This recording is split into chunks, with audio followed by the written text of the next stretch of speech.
traders, Toby here from PROEDGE Trading. I want to show you how the EdgeRunner is perfect for beginners and how easy trading can be. We got the EdgeRunner on here, the 2-minute PROEDGE bars, and I started this recording late, but I did mark up what I did here. So that yellow line is the low of that loop right there. You can see it's pulled away from the edge band. Strong move down.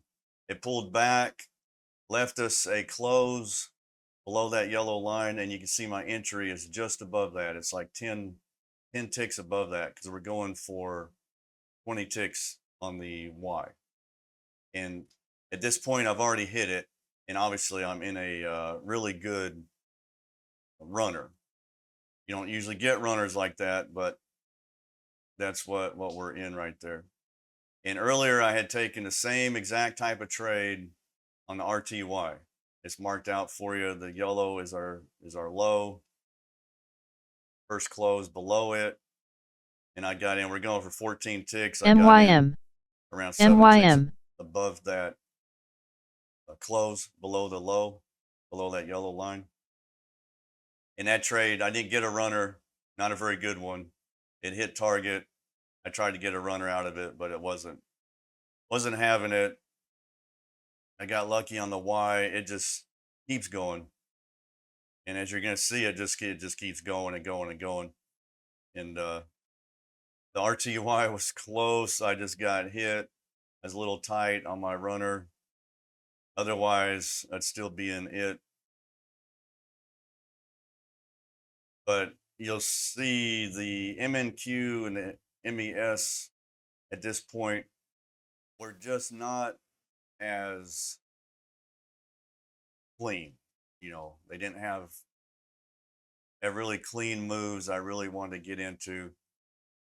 You could see it after the fact. You can say, hey, yeah, there's a loop, there's a pullback, there's a close below. But in real time, it wasn't as clean as I would like.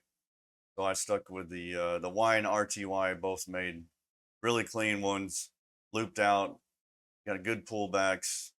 I like the pullbacks to be fairly deep into the edge band. It doesn't have to hit both colors, but it needs to get in there pretty good.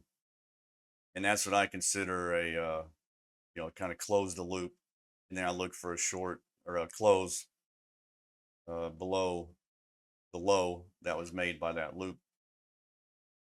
In the rest of this, there wasn't any other trades I liked. Plus, I was doing really good with these two. So we finally got our runner hit on the Y, but we got a lot out of it. And don't expect that to happen every time. It depends how you chase them, but it's hard to get a runner like that. But we'll take them when we can. But yeah, I'm just showing you the thought process again. But yeah, that's the EdgeRunner, trading it manually. It's just that easy. You just look for a loop away from the band, wait for a pullback, get in a little bit of a discount. Depending on what your target is, I try to get in for half of my target. So when you have your close below the low that you're watching, just put a limit order about half of whatever your target is, and wait for it to get you in. And then we're going for 2 to 1.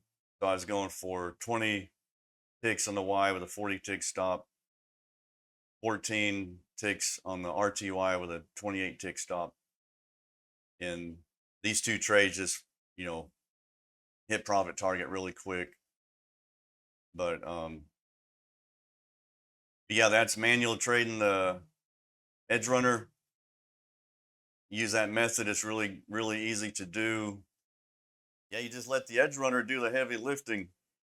You got the EdgeRunner, the PROEDGE bars. You got really good visual cues for these trade setups. Just do like you saw me doing those two trades. They are minimal risk, very realistic targets. Throw a runner in there, maybe you'll get a good runner going. But either way, these are solid trades anyone can do. And yeah, I want to see you guys have a lot less stress in your trading. That's going to wrap it up for this one. And I appreciate you guys watching, and we'll see you on the charts tomorrow.